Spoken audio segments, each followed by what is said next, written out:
Quand je retourne voir mes collègues à l'hôpital, hein, elles m'ont dit: «Mais qu'est-ce que ça me fait plaisir de te voir aussi épanouie, heureuse». Je fais: «Mais venez, allez, je vous accompagne, je suis là pour vous». Et elles m'ont dit: «Mais j'ai pas le courage». Je lui dis: «Ça, c'est le déclic, il faut le déclic».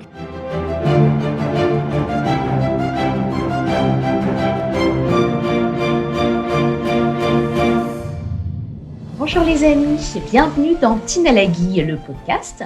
Dans cette émission, je vais à la rencontre de personnes qui ont changé de vie. Mes invités ont quitté une vie stable et confortable pour prendre des risques, pour oser faire les choses autrement, pour être plus heureux. Et ils vont te partager tous leurs conseils pour que tu puisses t'inspirer de leur cheminement. Aujourd'hui, je suis avec Valérie Faurière. Valérie était aide-soignante à l'hôpital, elle adorait son métier et puis au fil des années, elle se rend compte qu'elle manque de reconnaissance et elle se rend compte qu'elle a énormément de contraintes. Elle aime les huiles essentielles, elle est dans un service avec des personnes âgées et elle aime leur mettre des huiles essentielles en fait dans leur chambre, elle nous expliquera ça tout à l'heure. Et puis c'est le déclic, elle veut devenir aromatologue et praticienne en massage et elle est également formatrice dans les risques. Elle va nous raconter tout ça. Donc aujourd'hui, elle est dans sa nouvelle vie, elle a fait son changement et elle est beaucoup plus heureuse. Bonjour Valérie. Bonjour. Tu vas bien? Oui, ça va, merci. Ça va, j'ai bien décrit ce que tu avais fait. Oui, très très bien, c'est tout à Tu fait vas, ça. tu vas nous expliquer. Du coup, alors qui tu es? Oui. Est-ce que tu es aromatologue, praticienne en massage ou formatrice? Eh bien, je suis un petit peu des trois. J'ai fait le choix d'avoir plusieurs cordes à mon arc pour développer une activité, plutôt pérenne, à la hauteur de, mes objectifs, en fait. Donc comme ça, j'aime beaucoup mixer et changer un petit peu de casquette. Ça me plaît beaucoup, en fait.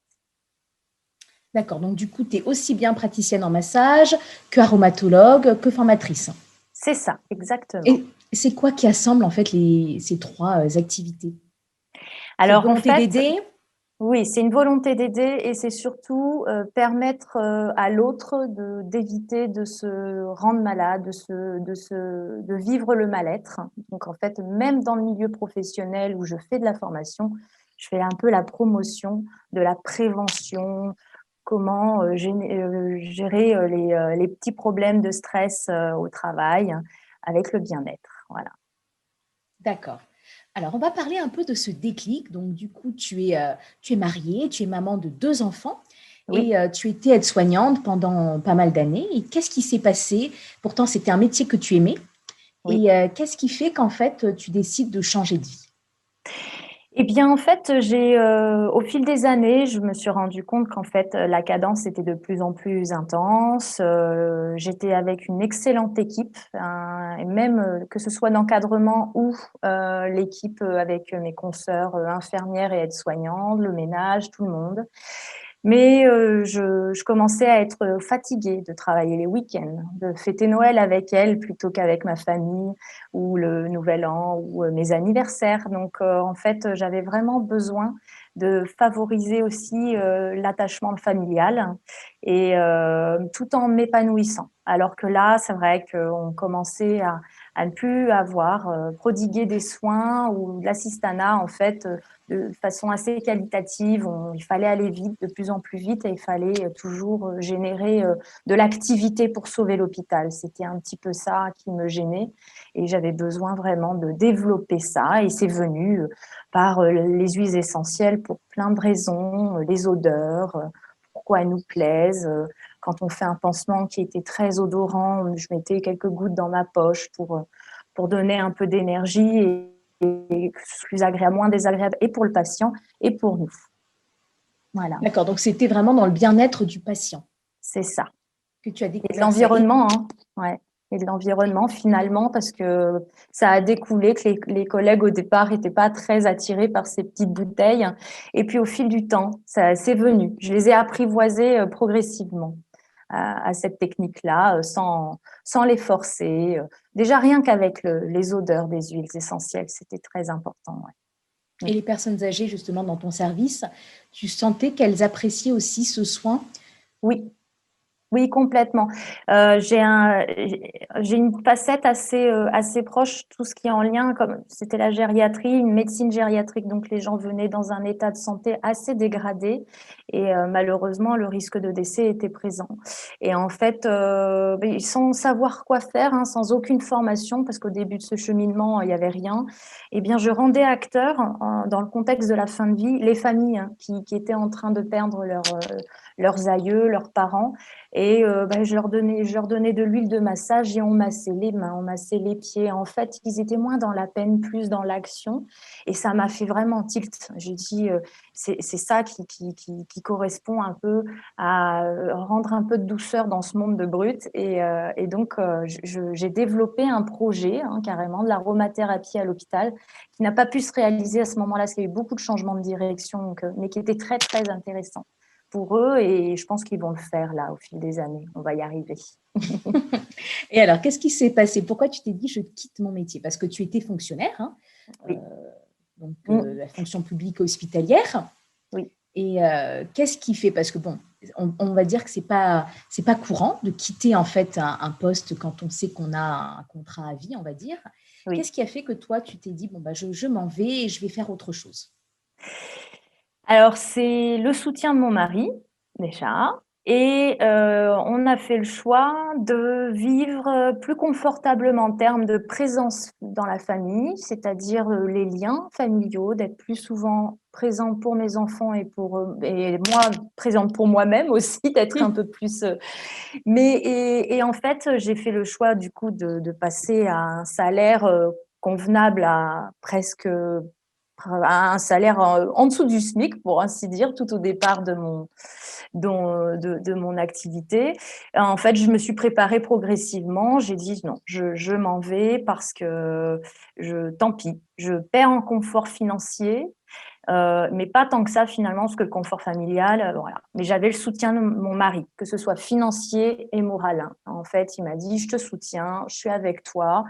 On a des objectifs qui seront un peu plus bas que les gens qui atteignent la quarantaine. Généralement, à la quarantaine, on est en train de prendre financièrement, hein, des échelons.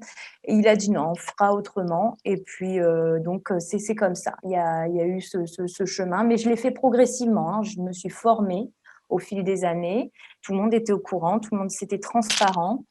Et puis un jour, j'ai eu, grâce à la fonction publique, j'ai eu le droit à 3 ans où je pouvais passer en temps partiel. Donc, j'ai pris 80% aide-soignante et 20% dans mon activité. J'ai pu tâtonner tranquillement. Et au bout de 3 ans, il a fallu que je fasse un choix. J'étais au courant et j'ai dit, c'est bon, je prends le large et je vais vers d'autres horizons. Sachant que tu n'avais pas accès au Pôle emploi. Pas du tout, rien du tout. Donc il y a eu, un effet aussi, c'est que mon papa est décédé et il y a eu des projets de reprendre, de récupérer sa petite maison et tout et en fait, je me suis donc, appuyée sur ça. Je me suis dit que finalement, lui, ce qui l'intéressait, c'est peut-être que je m'épanouisse et que je sois heureuse. Donc voilà, j'ai utilisé une petite partie de tout ce qu'il a fait comme travail toute sa vie pour moi et je me suis élancée et sans aucun regret, hein.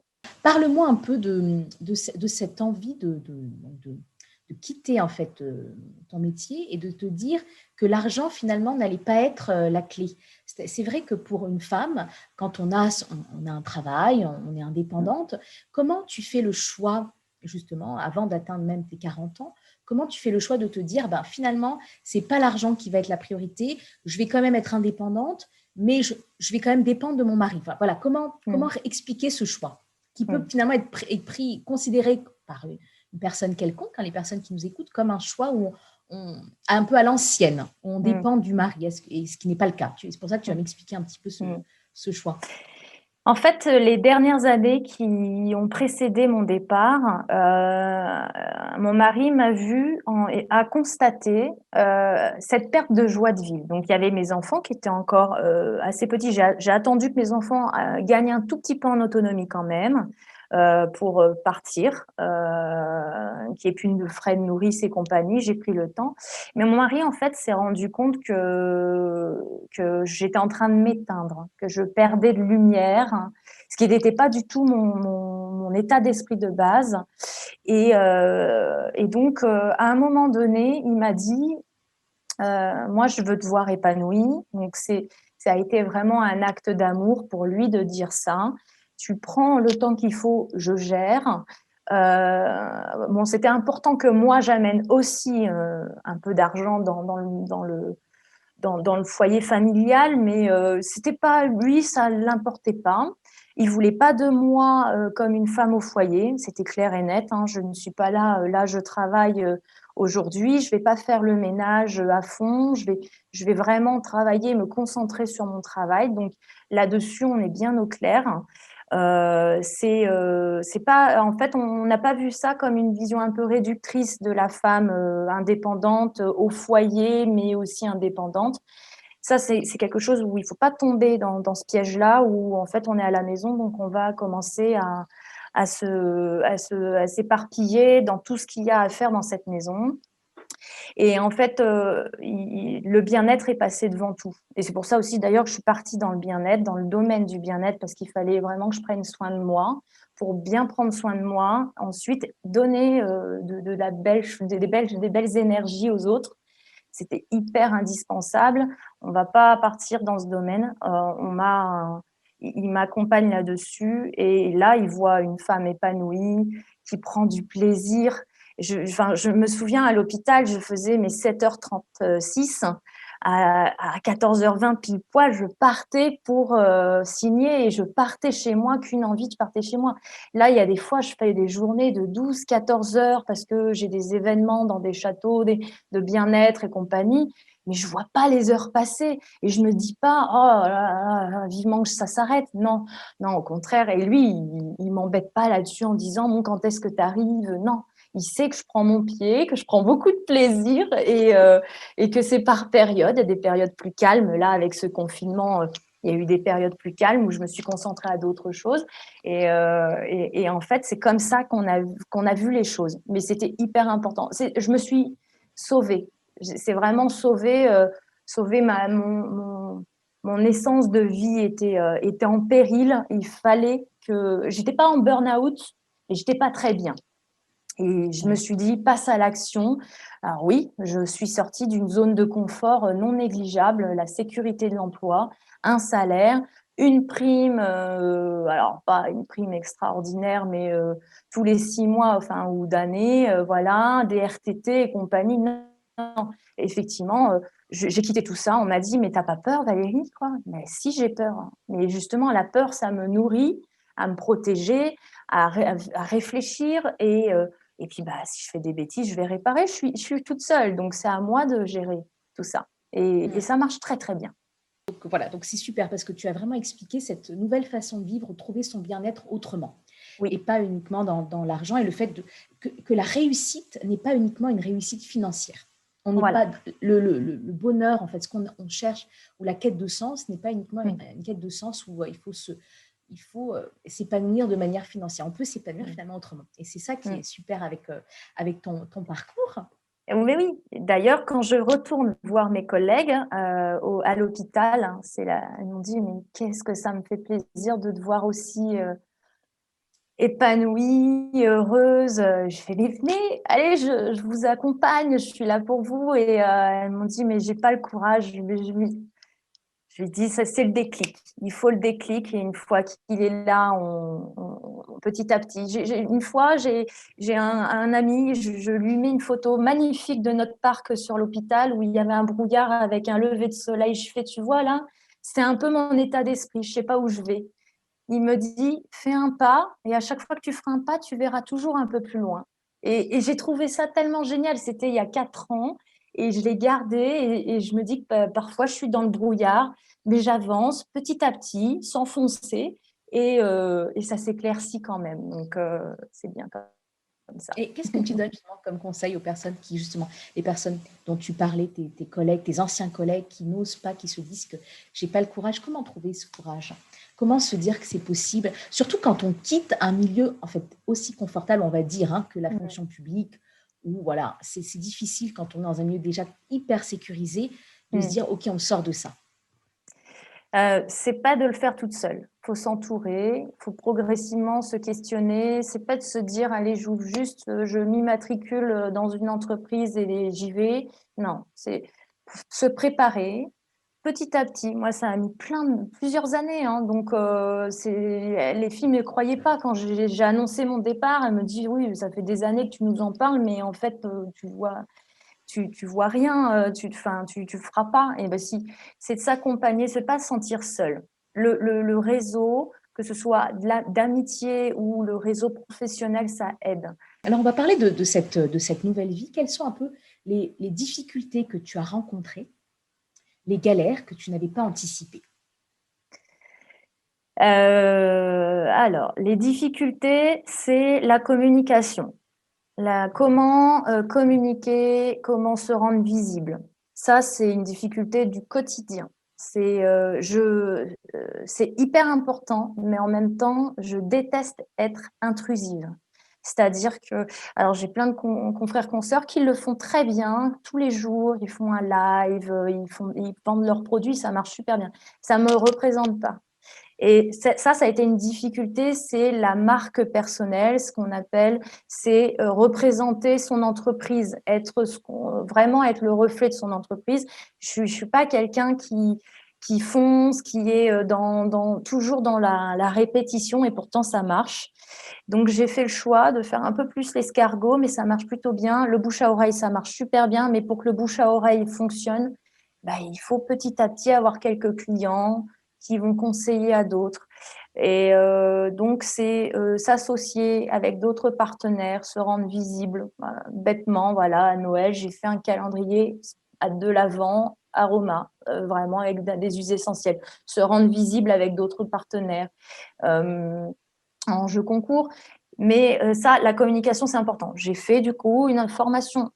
Je reste pas sur mon blocage. Je vais, voilà. Mais sur la formation, on m'a dit: «Valérie, t'es pas un dauphin, tu dois être un requin». Mais je suis pas un requin, moi j'aime bien être un dauphin. Et donc, il a fallu adapter. Mais ça met plus de temps. Donc, j'étais consciente que je vais pas décoller une clientèle, un fichier clientèle de dingue. Par contre, c'est de créer un site, de le faire soi-même, parce qu'il faut générer moins de dépenses possibles. Donc, c'est énormément d'énergie. Donc, parfois, je passais 5 heures, 6 heures, 7 heures devant mon ordi à faire mon site internet. Là, voilà, ça, la communication. D'autres difficultés, c'est être dans la veille réglementaire, être toujours être conscient que ça évolue énormément, l'entrepreneuriat et tout ce qui est législation. Et il y a plein de choses que je loupe. Et quand je me questionne, que je m'interroge avec d'autres communautés, dans des communautés entrepreneurs, je me questionne, est-ce que ça me concerne? Du coup, je vais voir mon conseiller, ma conseillère et tout. Oh, je me rends compte que je suis pas dans les règles, donc je vais tout réadapter. Je rappelle les impôts. Ça me fait peur d'être toujours, de louper une loi, un truc comme ça. Et puis, la difficulté aussi, c'est ne pas sombrer dans les tâches qui nous entourent quand on est à domicile. Avoir un espace à soi. Ce qui n'est pas mon cas encore. J'ai pas une pièce avec une porte fermée, une belle fenêtre. Je suis quand même sollicitée avec mes enfants, avec les tâches de la vie quotidienne, les courriers et tout. Ça, c'est bien de faire le détachement. C'est pas simple. Donc là, je passe à l'action pareil. C'est une difficulté, je mets une action. Je suis allée à la mairie de ma commune. J'ai demandé à avoir un local, un petit loyer. Voilà, il m'a dit OK, je vous soutiens. Et au conseil municipal, pour avoir l'aval de tout le monde, il a dit allez, soyez conscients, elle veut pas se mettre dans le ménage, elle veut pas faire tout ça, elle veut un espace à elle. Et tout le monde a accepté, tout le monde a levé la main, approuvé. Donc c'est bon, ça c'est aussi, il faut faire attention. Surtout, alors c'est peut-être un peu féministe, mais surtout les femmes. On se donne trop d'objectifs et familiaux et professionnels. Donc bien couper, hyper important. Ça c'est une Ouais. difficulté. C'est une contrainte, hein, c'est Mmh. d'avoir une interprétation de nos massages qui est un peu erronée. Donc, Ah oui, c'est vrai, il ça peut être faut aussi une être en accord. difficulté. Il faut être très en accord avec soi-même. Tout au début, c'était pas le cas. Et donc, j'avais plein d'appels. Ça venait vers moi. La loi d'attraction. J'étais pas en accord encore. J'étais pas à l'aise avec ces gens qui venaient. Mais c'est habillé, c'est tout nu. Non, mais voilà. Et après, mon mentor me l'a dit. Hein, sois en accord avec toi-même. C'est des massages. Clairement, c'est bien-être, relaxation, c'est tout. Et donc, à partir du moment où je me suis mis en phase toute seule, j'avais plus d'appel. Bon, voilà, c'est une espèce de loi d'attraction comme ça. Donc, il faut faire attention aussi pour les praticiens bien-être qui veulent se convertir dans ce domaine. Maintenant, on va parler des inconvénients de cette vie. Tu vois, les gens qui se disent, les personnes qui ont envie de se lancer dans le bien-être, qui ont envie de se lancer dans les massages, elles ne vont pas penser à certaines choses, peut-être que toi, tu n'avais pas imaginé non plus au début. Quels sont les inconvénients, entre guillemets, de ces métiers, justement, liés au bien-être? Alors, les inconvénients liés au bien-être, c'est déjà un domaine où beaucoup de gens se reconvertissent, hein. J'ai énormément de praticiennes bien-être qui sont dans ce domaine-là uniquement parce que il y a eu un burn-out, elles veulent se faire du bien et donc elles veulent faire du bien aux autres. Donc, il faut savoir quand même se démarquer et proposer des choses que les autres ne proposent pas. Il faut élargir la gamme pour moi. Mais pas trop, sans s'éparpiller, parce que plus on s'éparpille, moins finalement on est clair dans notre message. C'est physique. Le bien-être, c'est hyper physique. Donc, il faut quand même bien prendre en considération que notre corps prend des tensions musculaires. Ça demande aussi à toujours être de bonne humeur, être dans de bonnes conditions physiques et mentales. Là, juste avant les fêtes, par exemple, j'avais une douleur au niveau des cervicales. Ça faisait quelques semaines que ça traînait. J'ai arrêté. Il était impossible pour moi de pratiquer le massage si moi-même j'étais pas bien dans ma peau, dans mes os et dans ma tête. Oui, je te comprends. C'est hyper important de transmettre du bien-être en étant bien dans ses baskets. Donc là, j'ai accepté le fait de ne pas masser, de ne pas générer de chiffre d'affaires par rapport à ça. Dans le bien-être aussi, c'est d'avoir un esprit commercial. Un massage, ça a un coût. On a tendance à vouloir, surtout quand on a été soignant et dans le don de soi, et il y a beaucoup de soignants qui partent dans le bien-être. Hein. C'est le soignant, il donnait tellement que pour eux, il n'y a pas de prix en fait. Donc j'avais tendance à sous-estimer mes techniques, mes pratiques. Et ça, je l'ai appris en formation commerciale. Alors, je ne suis pas un requin, mais je mérite le prix que je vaux. C'est-à-dire que je ne vais pas vendre un massage d'1 heure à 20 balles. Non, clairement pas. Je ne mérite pas, je ne suis pas à la hauteur de 20 euros. Je mets de l'énergie, je mets du physique et je mets des produits et je sais que j'ai une valeur.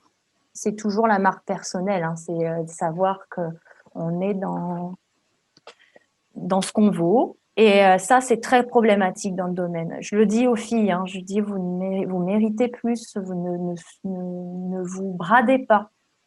Pas cher, ça veut dire ça vaut pas grand-chose. Donc ça, on apprend à le faire. Ça met du temps. Et les inconvénients, là, c'est pareil. Je commence à en avoir un peu marre de me déplacer au domicile des gens. Donc, c'est pas facile, hein, c'est fatigant. C'est des kilomètres, c'est chercher une place de parking, c'est faire 500 mètres avec la table de massage sur le dos et tout. Donc, voilà, je mets d'autres actions en place pour avoir un peu gagné en confort, tout simplement.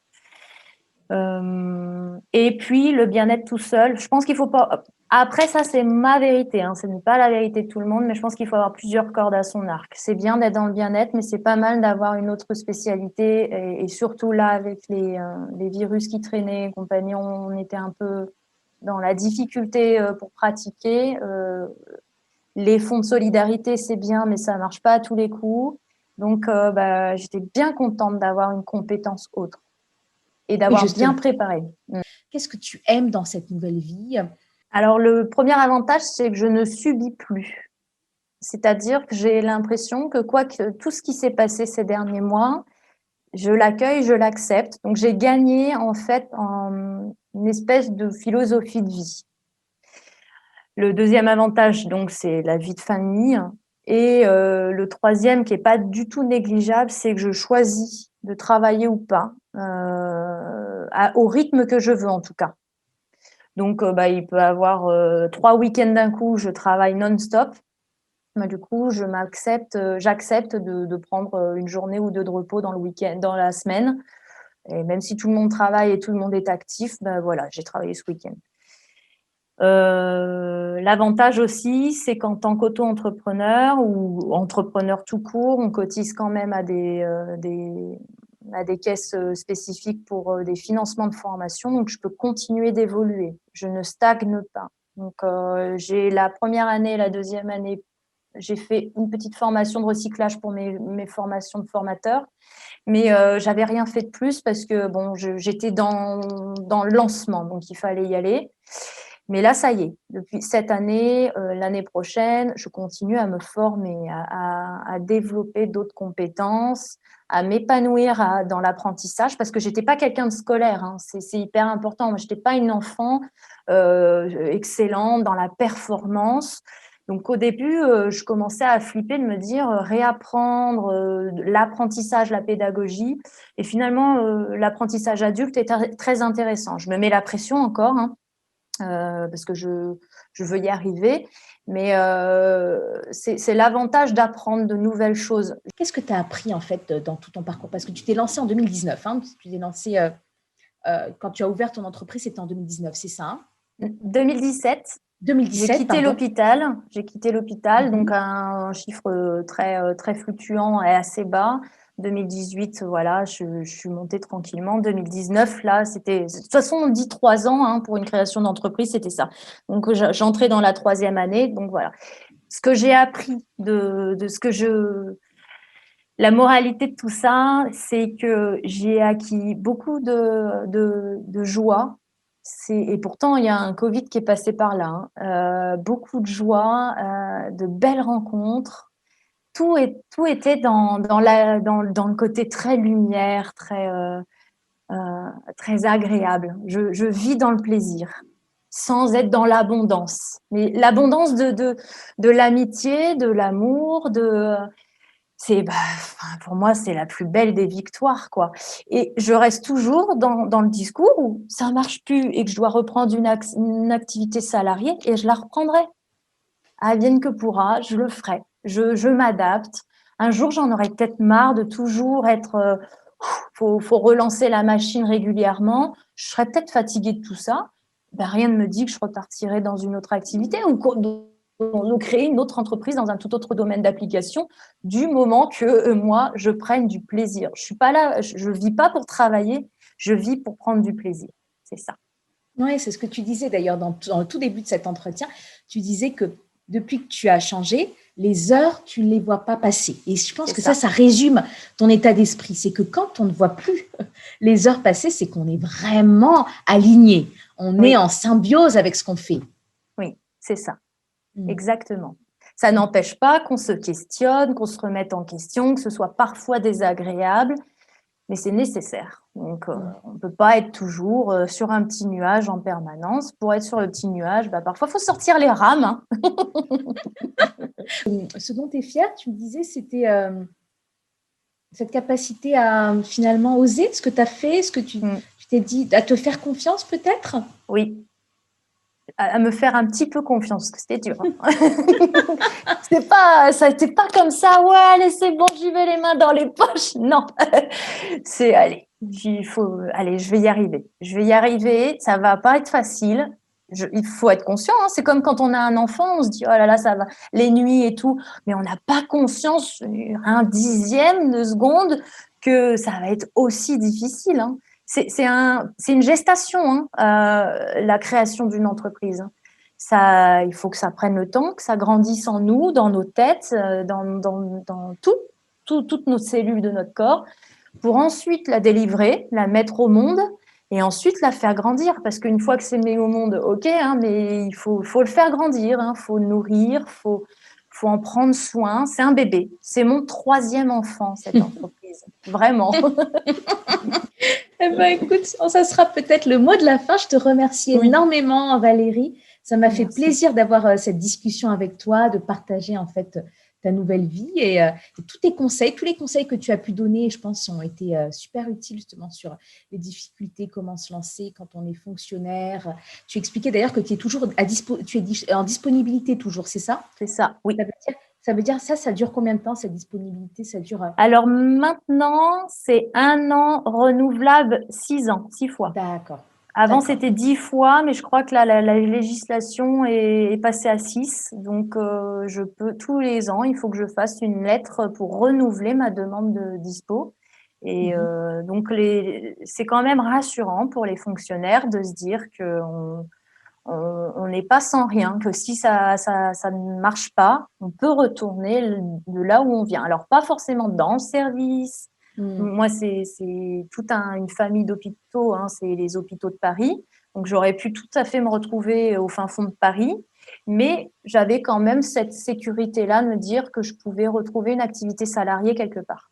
D'accord. Eh ben, merci beaucoup Valérie. Merci. Je te souhaite le meilleur. Je te Merci. souhaite voilà, une belle année 2021, que tu puisses poursuivre. Et tu as l'air de vraiment de me dire que tu t'adaptes et que finalement tu acceptes les choses. Donc je pense avec ton état d'esprit, il n'y a que des choses positives qui pourront arriver pour toi. Eh ben, Oui. Merci à toi. bientôt.